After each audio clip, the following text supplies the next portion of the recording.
He have அப்படின்னு நீங்க இவ்வளோ நாள் சொல்லிட்டு இருந்தா, நீங்க பேசிட்டு இருக்க இங்கிலீஷே தப்பு அப்படின்னு சொன்னா உங்களால நம்ப முடியுதா? ஆமாங்க. ஸோ ஹி ஹேவ் அப்படின்னு சொன்னாலே தப்பு தான். ஸோ எந்த இடத்துல ஹேவ் வரும், எந்த இடத்துல ஹேஸ் வரும் அப்படிங்கிறதுக்கு இங்கிலீஷ்ல ஒரு ரூல் இருக்கு. அந்த ரூல் என்ன அப்படிங்கிறத இந்த வீடியோல பார்க்க போறோம். Hello guys, welcome to my YouTube channel. So இந்த ஒரே வீடியோல எந்த இடத்துல ஹேவ் வரும், எந்த இடத்துல ஹேஸ் வரும் அப்படிங்கிறத ஃபுல்லாவே சொல்லிடுறேன். வாங்க வீடியோக்குள்ள போயிடலாம். ஸோ ஹி ஹேஸுக்கும் ஹி ஹேவுக்கும் பார்த்தீங்கன்னா ஒரு ரூல், சிம்பிளான ரூல் இருக்கு. அந்த ரூல் என்ன அப்படின்னு பார்த்தீங்கன்னா, ஹி, ஷி, இட் வந்துச்சு அப்படின்னா ஹேஸ் போடணும். ஐ, யூ, வி, தே வந்துச்சுன்னா ஹேவ் போடணும். அவ்வளோதாங்க. இது ரொம்ப ரொம்ப சிம்பிள்.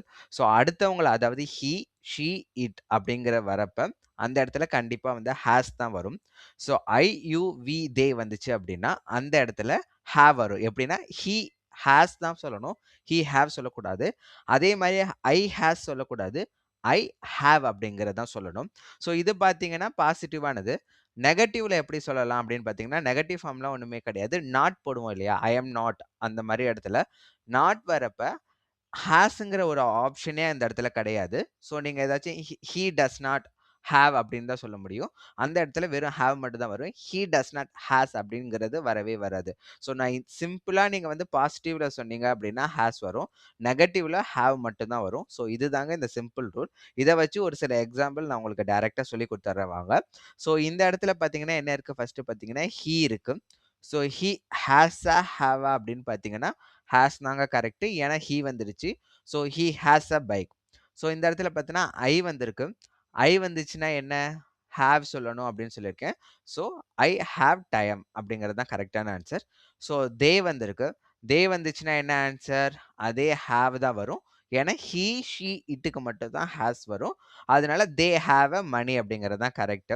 ஸோ இந்த இடத்துல பார்த்தீங்கன்னா ஹி வந்திருக்கு. ஸோ ஹி வந்த உடனே நீங்க ஹேஸ் தான் கரெக்ட்டான ஆன்சர் அப்படின்னு சொல்லிடக்கூடாது. ஏன் அப்படின்னு பார்த்தீங்கன்னா, இந்த இடத்துல ஹி டஸ் நாட், நாட் வந்திருக்கா? ஸோ இந்த நாட் வந்துச்சுனாலே ஹேவ் தான் நம்ம போடணும்னு நான் முன்னாடியே சொல்லியிருக்கேன். ஸோ நாட்டுங்கிறது அந்த இடத்துல நெகட்டிவ் வேர்ட். நெகட்டிவ் வேர்ட் எந்த இடத்துல வந்தாலுமே அந்த இடத்துல ஹேவ் மட்டும் தான் வரும். ஹேஸ்ங்கிற ஒரு ஆப்ஷனே நீங்க ரிஜெக்ட் பண்ணிடலாம். He does not have time அப்படிங்கிறது தான் கரெக்ட். நான் வந்து ஃபர்ஸ்ட் இனிஷியலா இத கத்துக்கிட்டப்ப எனக்கு ரொம்ப ரொம்ப கஷ்டமா இருந்துச்சு. ஸோ நான் எப்படி ரிமெம்பர் பண்ணிக்கிட்டேன் அப்படின்னா, அ ஐங்கிறத ஒரு சைடு வச்சுட்டேன். ஹி, ஷி, இட்ங்கிறத ஒரு சைடு வச்சுட்டேன். ஹி, ஷி, இட் அப்படின்னு பார்த்தீங்கன்னா, அடுத்தவங்கள சொல்றது. ஸோ அடுத்தவங்கள சொல்றப்ப 3 லெட்டர் வேர்ட்ஸ் தான் யூஸ் பண்ணணும். 3 லெட்டர் வேர்ட்ஸ் வந்து ஹேஸ் தான் யூஸ் பண்ணணும்.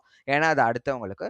ஸோ நம்பள சொல்றப்ப நமக்கு 4 லெட்டர் வேர்ட்ஸ் யூஸ் பண்ணா, ஹேவ் யூஸ் பண்ணா அப்படிங்கிற மாரி சிம்பிளா ஒரு லாஜிக்ல தான் நான் ஞாபகம் வச்சுக்கிட்டேன். ஸோ அந்த மாரி உங்களுக்கு என்ன லாஜிக் பிடிக்குதோ, ஸோ அந்த லாஜிக்ல சிம்பிளா வந்து ஹேஸையும், ஹேவையும் ஞாபகம் வச்சுக்கோங்க. ஏன்னா இது ரொம்ப ரொம்ப சிம்பிளானது தான்.